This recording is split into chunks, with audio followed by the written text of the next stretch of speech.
I love to open readings with someone who I consider a poetic ancestor, just to bring that voice into the room. I'm going to read one of the poems from Liang Li's debut book, Rose. It becomes briefly referenced here later on, and is one of my favorites. And it's called From Blossoms. From blossoms comes this brown paper bag of peaches we bought from the boy at the bend in the road, where we turned toward signs painted peaches. From laden bows, from hands, from sweet fellowship in the bins, comes nectar at the roadside. Succulent peaches we devour, dusty skin and all, comes the familiar dust of summer, dust we eat.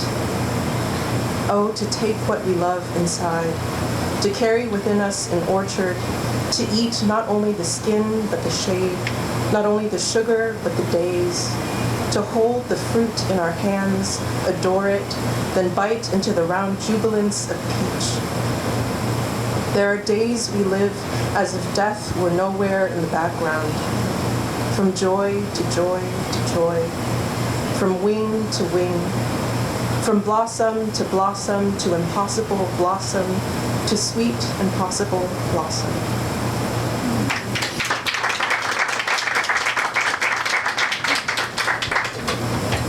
This was a chapbook, my very first one that I got to publish in November of last year. Thank you.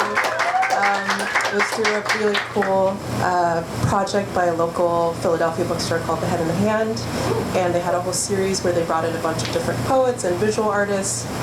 And at the end of all of our sort of readings and presentations, they asked us who we might want to work with on a chapbook. And although I loved so many of the different artists, there was only one that I felt like I could work with on my own pieces, which was Nora Lux. And luckily, Nora Lux only selected me, so we got to work together on this great chapbook. And I proposed we do kind of a surreal game to create it. And so Nora started it off by sending me a drawing, which was this sort of abstract kind of bird with a bell in its claws that's ringing. And from there, I created poems in response to the drawing. She read my poems, created more drawings in response to that. And it was this cool kind of back and forth for 2 months. So not all of the poems have titles, so I'm just going to kind of read through it. No need to feel like you need to jump in with applause in between. I'm just going to go through and finish. I would be a Sibyl if this was ancient time, if I believed in at least one God, if I didn't want your palms or your lashes or your pity, if I could stand it all, chew laurel leaves, let a greater force feed me, perch in a cave mouth, tongue loose, my faith the only price for living. I see you again, the first time in 3 years. You say I missed you, and I feel ecstasy the whole day. An image of me with whitened teeth, walking enough steps to be taut and pretty, floats into view. Me singing only certain and strong, feeling real joy. From a meadow later. That's my favorite line. There are days we live as if death were nowhere in the background. Has anyone in your family passed? Yes, but all in China. I've never been. I wrote my grandfather's eulogy when I was 16. How did that feel? It was beautiful. Reply from the imaginary much later. I never met my great-grandfather. He read villagers' fortunes to earn his roof and dinner. None of this is real. He dismissed my mother, who was young, full of questions, and not my mother. He would comb through a book and tell you what day to marry, where to build your home. Even from here, I feel the temptation to ask, just to hear what I want. You didn't tell me how close to death your father was. When you do, you've hidden too much else. I see her and want to collapse to the bar floor and wail.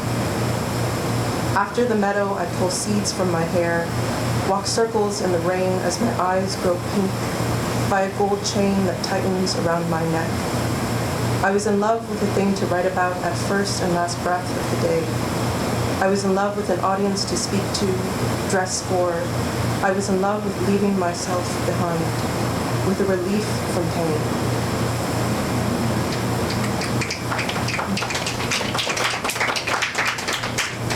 And then there's a series of questions that are posed as kind of like questions to the oracle. Question: how did the cave at the edge of the world feel when she came to? I tire of singing the same 6 songs. Barren fields, battle champions, crushed cities, women and children, a child. Gone again, gone again. Bigger mouths grind. Always in this room, it seems. Can't smell the trees. The wind is another colorless thing racing outside. Question: you become a thing so you don't have to become yourself. What do you become? I'm not a person without other people, though I try. I do try. A long train to Washington gives me time to think, convinces me I'm in love. Everything is an omen. Boy in the lobby reading the red book, cherry petals on the river, soda wrapper that says, win big. When a person is so close to me, I don't think I can see them clearly. Like being nose deep in a Syrah, just circles on circles on circles, skin here, lake there, tree here, maybe. Guessing from colors. Your long socks and your worn sneakers. Your eyes closing when you laugh. Your nervous inhale before you try to say something wise. Your sheepish smile. Precious hints of dark, self-deprecating humor, how the world goes soft and helplessly fallen, even your sorrow face. How often we tell each other, beautiful, saying, that fern is, or this book was, or those blue jays are, skirting, you are. You look at your brother like you're in love, and I can't help but feel this is a face for me too. You're too scared to beam it at me directly. The Delphic oracle says, Socrates, you are the wisest man. Socrates says, I am the wisest man because I know my ignorance. Because I know that your prophecies and mystical rites are divine madness. That lovers are divine madness. That poetry is too.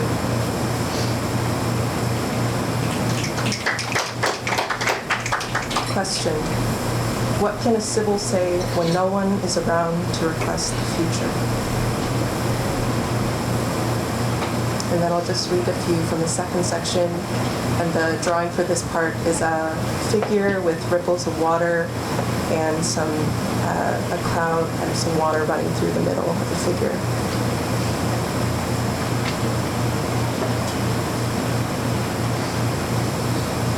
Though we stop speaking, it's you I picture at my side. Your hand in the outer light, our silhouettes in the dinner window. Your face I sink into, your back on top of mine, my hands in your back, your face near mine, the rest of your life with mine, until our minds lose color, then no more. You record neon signs on our first bus ride. Pizza Euro, seafood wings, burger ATM, liquor credit card, ice cream fried chicken, prescription hot dogs, pharmacy fresh warm cookies. I notice for the first time that the bus floor glitters. Last bus ride. High water from a fire hydrant. No kids around to play, though a woman turns the corner in a tank top and sandals and heads directly into the spray. I watch as she walks off alone, soaked and laughing.